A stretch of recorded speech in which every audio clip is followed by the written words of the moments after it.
here is a small example about how you can work with children with autism, nonverbal. And for example, today we are working about like this, how to make friends. Yes. So the child is really good to draw and understand about draw. So he drew right now the girl, and now he needs a break. So for one moment, and are you going back?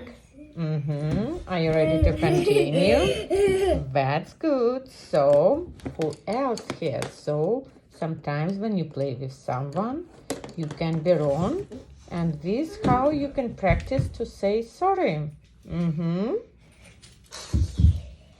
So give them time, as you know. Yes. Because our goal to help him to speak and to understand.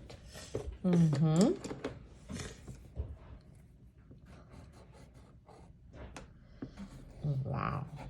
Good job.